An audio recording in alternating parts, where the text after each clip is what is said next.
Hello medical aspirant, कैसे आप सब। उम्मीद करता हूँ आप लोग अच्छे होंगे और आप लोगों का जो है क्लास अच्छे तरीके से चल रहा होगा। गाइज, हमने कल बात किए थे बॉडी कैविटी के बारे में। ठीक है, लास्ट जो है टॉपिक हुआ था हमारा बॉडी कैविटी हुआ था। बॉडी कैविटी हम लोग जो है 5 प्रकार के देखे थे। ठीक है, उसमें बताए थे कि एब्डोमिनल कैविटी के और भी 9 रीजन होते हैं, जिसका चर्चा आज हम लोग करेंगे। ठीक है, उसके बारे में आज हम लोग करेंगे और पढ़ेंगे बॉडी पोजीशन के बारे में। ठीक है, ये जो है introduction of anatomy and physiology का बहुत ही इंपॉर्टेंट टॉपिक है, तो आप लोग क्लास को पूरा देखिएगा। ठीक है, आप लोगों से एक छोटी सी रिक्वेस्ट है, अगर आप हमारे चैनल पे नए हैं या पहली बार आए तो चैनल को सब्सक्राइब कर लीजिए, कमेंट कीजिएगा क्लास आपको कैसा लगा।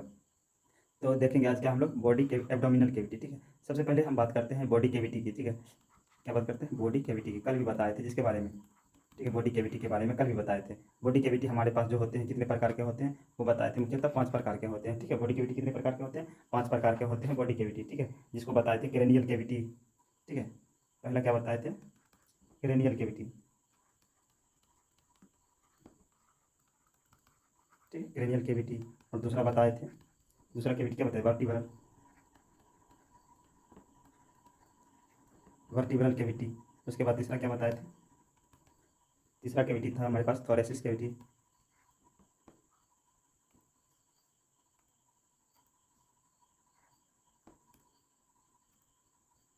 अरे ये क्या आ गया,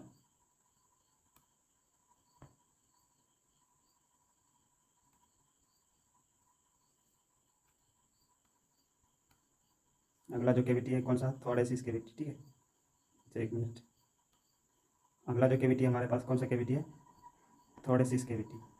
ठीक है, थोरेसिस कैविटी।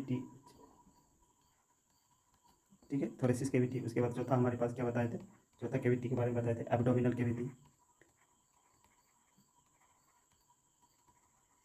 ठीक है, और पांचवा हमने क्या बताए थे, पांचवा cavity pelvic cavity.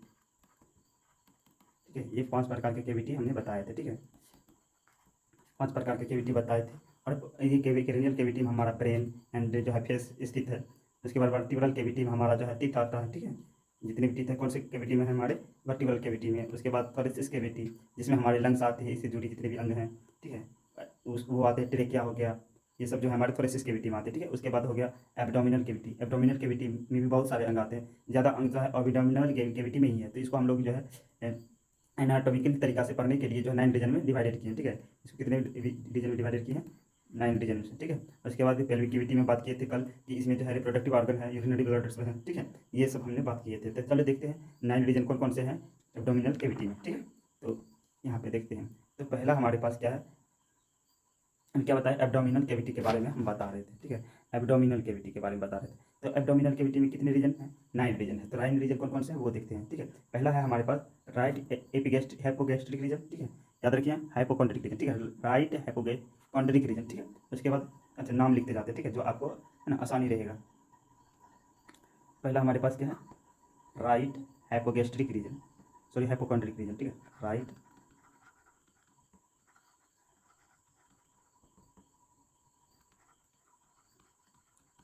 Hypochondriac region. ठीक है, उसके बाद इस साइड में हो जाएगा आपका लेफ्ट हाइपोकॉन्ड्रिक रीजन। ठीक है, इस लिखने की ज़रूरत नहीं है, इधर याद रखिएगा लेफ्ट हाइपोकॉन्ड्रिक रीजन। इसको शॉर्ट में लिख देता है RHR। ठीक है, लेफ्ट हाइपोकॉन्ड्रिक रीजन। ठीक है, पहला याद रखिए right hypochondriac region, left hypochondriac region. ठीक है, बीच में आ गया आपका ईपीगेस्ट्रिक रीजन। ठीक है,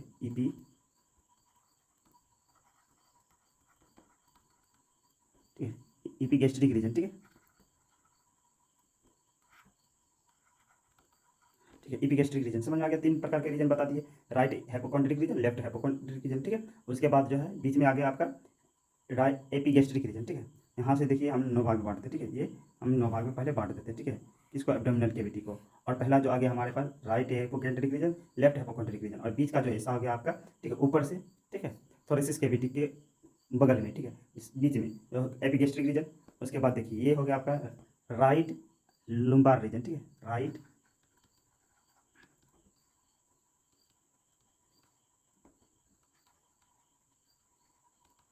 ये क्या हो गया राइट लुम्बार रीजन। ठीक है, ये क्या हो जाएगा आपका लेफ्ट लुम्बार रीजन, LLR, यानी कि लेफ्ट लुम्बार रीजन। ठीक है, ये याद रखिएगा right lumbar region, left lumbar reason. और बीच में यही हो जाएगा आपका अम्बलिक रीजन।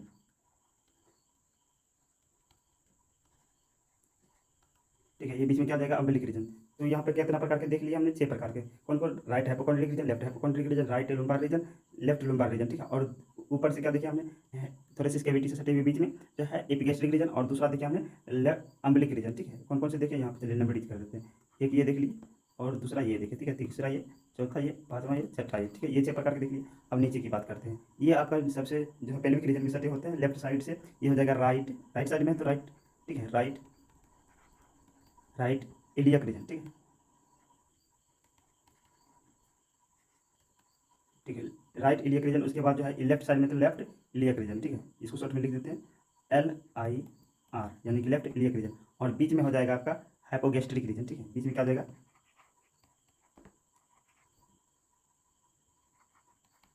हाइपोगैस्ट्रिक रीजन, ठीक है। ये 9 प्रकार के रीजन हैं। एब्डोमिनल कैविटी को 9 प्रकार के रीजन में डिवाइडेड करते हैं। और जो जो पेशेंट को अगर आप देखने की कोशिश करते हैं तो आपको बताना होगा कि है ना, कौन से रीजन में, कौन सी कैविटी के कौन से रीजन में जो है क्या है, ये तरीके से बताना पड़ता है। तो एनाटॉमिकली तरीके से हम लोग जो है एब्डोमिनल कैविटी को 9 रीजन में बांटते हैं, ठीक है। तो वो 9 रीजन जो है आप लिख लिए होंगे, समझ में आ गए होंगे, ठीक है। तो चलिए करते हैं। आप जो देखेंगे कि ये 9 रीजन जो है इनमें कौन कौन से अंग आते हैं, कौन से रीजन में कौन से अंग आते हैं, ठीक है, वो देखते हैं। पहले हमारे पास क्या है, राइट हाइपोगैस्ट्रिक रीजन, ठीक है। ये पहले हमारे पास क्या है, राइट हाइपोगैस्ट्रिक रीजन, ठीक है। इसमें कौन कौन से अंग आते हैं वो देखते हैं, ठीक है। तो इसमें सबसे मुख्य अंग रखिएगा तो लीवर, ठीक है, लीवर आएगा। उसके बाद है राइट किडनी का कुछ भाग आएगा, ठीक है, याद रखिएगा, राइट किडनी का कुछ भाग। 2 प्रकार की किडनी होते हैं ना,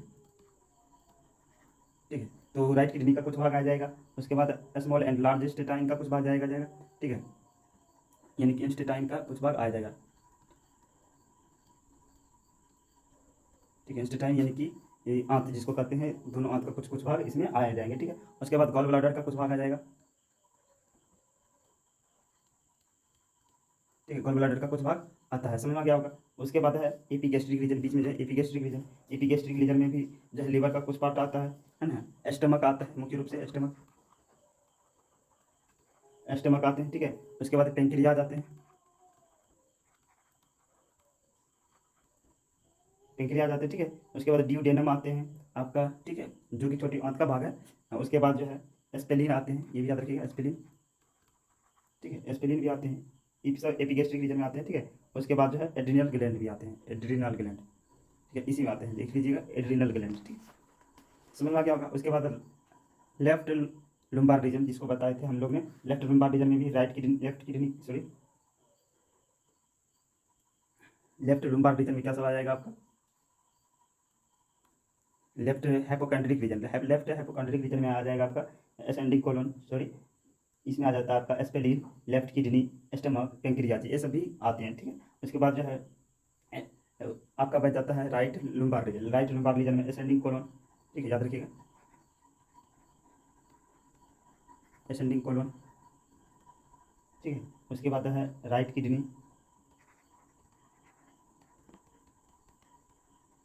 ठीक है, राइट किडनी आते हैं, ठीक है, याद रखिएगा। उसके बाद अम्बलिक रीजन, ये जो बीच वाला भाग है ये क्या कहलाता है, अम्बलिक रीजन, ठीक है। इसमें कौन कौन सा आ जाएगा, ड्यूडेनम,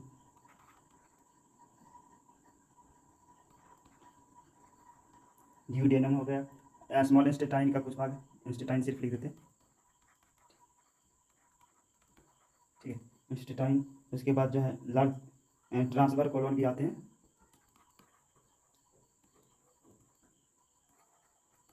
ठीक है, ट्रांसफर कोलन इसी में आते हैं, ठीक है। उसके बाद हो गया लेफ्ट लुम्बार रीजन, ये वाला लेफ्ट लुम्बार रीजन में क्या आता है आपका, डिसेंडिंग कोलन, डिसेंडिंग कोलन। उसके बाद जो है स्मॉल इंस्टेटाइन का कुछ भाग और लेफ्ट किडनी का कुछ भाग आएगा, लेफ्ट किडनी का कुछ भाग आ जाएगा, ठीक है। उसके बाद हो जाता है आपका राइट इलियक रीजन, ठीक है, इसको थोड़ा सा छोटा करना पड़ेगा, ये आपका लास्ट में पड़ जाता है क्या, left iliac region. Left iliac region में क्या आता है आपका, सॉरी राइट इलियक रीजन है ना, राइट इलियक रीजन में आ जाता है आपका अपेंडिक्स, ठीक है, अपेंडिक्स आता है इसमें, सीकम, सीकम आ जाता है। उसके बाद असेंडिंग कोलन और जो है, और जो है स्मॉल इंस्टेटाइन जो है यहीं आकर के खत्म हो जाते हैं, ठीक है। असेंडिंग कोलन और जो है स्मॉल इंस्टेटाइन इसमें आते हैं, मुख्य रूप से अपेंडिक्स और सीकम के बारे में ज़्यादा पूछा जाता है, ठीक है। उसके बाद हो गया हाइपोगैस्ट्रिक रीजन, ये बीच वाला भाग क्या बताया, हाइपोगैस्ट्रिक रीजन, इसमें आता है आपका गॉल ब्लाडर, ठीक है, यानी कि यूरिनरी ब्लाडर जो होता है ना, वो आपको सिर्फ ब्लाडर लिख देते हैं, इसमें ब्लाडर आएगा, ठीक है। उसके बाद जो है सिग्मोइड कोलन, सिग्मोइड कोलन, ठीक है। उसके बाद जो है स्मॉल इंटेस्टाइन और थोड़ा सा रिप्रोडक्टिव ऑर्गन आते हैं।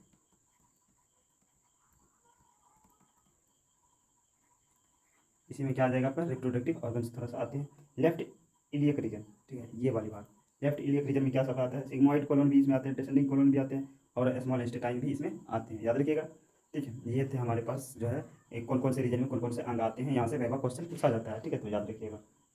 ठीक है, तो चलिए अब देखते हैं बॉडी पोजीशन के बारे में। ठीक है, जब हम लोग जो है किसी को इंजेक्शन देते हैं या फिर चेक करते हैं डॉक्टर, तो उस कोई ना कोई पोजीशन में उसको लेटाते हैं, यानी कि सुलाते हैं अपने पेशेंट को। तो वो कौन कौन से हैं उसको देख लेते हैं। ठीक है, तो यहाँ पे जो है 3 मेन प्रकार के होते हैं जिसको ज़्यादा यूज़ किया जाता है। ठीक है, 3 प्रकार के। तो यहाँ पे बहुत सारे प्रकार के दिए हैं, जैसे कि प्रोन हो गया, सुपाइन हो गया, राइट लिटरल जो है रिक्रूटमेंट हो गया, फ्लोवर्स हो गया, उसके बाद लेफ्ट लिटरल, उसके बाद ट्रेंजिंग, ये सारी जो ये इसको लेथोटोमी बोलते हैं। चलिए इसको देखते हैं। ठीक है, 3 प्रकार के बताए बॉडी पोजीशन। ठीक है, ये देखिए जब जो है हमारा जो है ये फेस जो है, ठीक है, अपर वर्ड्स होगा, फेस क्या होना चाहिए, अपर वर्ड्स होना चाहिए। और जो है इस तरीके से जब किसी पेशेंट को लेटाया जाता है, इस पोजीशन को क्या बोलते हैं हम लोग, इस पोजीशन को हम लोग बोलते हैं सुपाइन। ठीक है, जब क्या हो सुपाइन पोजीशन किसको बोलेंगे हम लोग, सुपाइन पोजीशन बोलते हैं। ठीक है,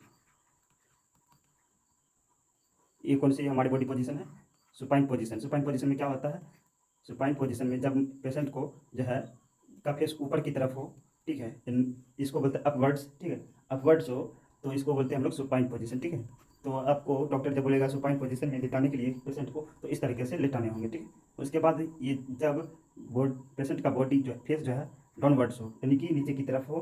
ठीक है, डाउनवर्ड्स यानी कि नीचे की तरफ। ठीक है, डायरेक्शन नीचे की तरफ हो फेस की। ठीक है, तब इसको हम लोग बोलते हैं प्रोन पोजीशन। ठीक है, ये कौन सी बॉडी पोजीशन है आपका, प्रोन पोजीशन। जब किसी पेशेंट का फेस कैसा रहना चाहिए, डाउनवर्ड्स होना चाहिए, नीचे की तरफ होना चाहिए। ठीक है, अगला आपका लेथोटोमी।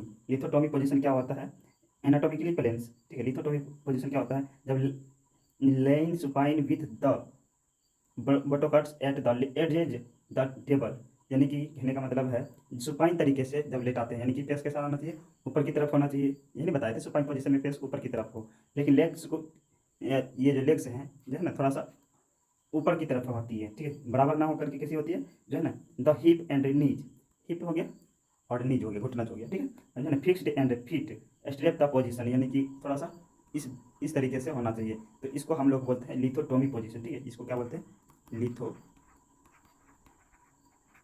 पोजीशन। ठीक है, और इस पोजीशन का यूज सबसे ज़्यादा होता है। 3 प्रकार के पोजीशन का यूज ज़्यादा होता है। ये सुपाइन पोजीशन हो गया आपका, जिसमें फेस जो होता है अपवर्ड्स होता है यानी ऊपर की तरफ होता है। प्रोन पोजीशन जिसमें जो फेस डाउनवर्ड्स होता है यानी नीचे की तरफ होता है। Lithotomy position. ठीक है, ये आपका हो गया लिथोटोमी पोजीशन। आई होप आप लोग को समझ में आया होगा। अगर अच्छा लगा हो तो क्लास वीडियो को लाइक शेयर और चैनल को सब्सक्राइब जरूर कर लीजिएगा। कमेंट कीजिए क्लास आपको कैसा लगा।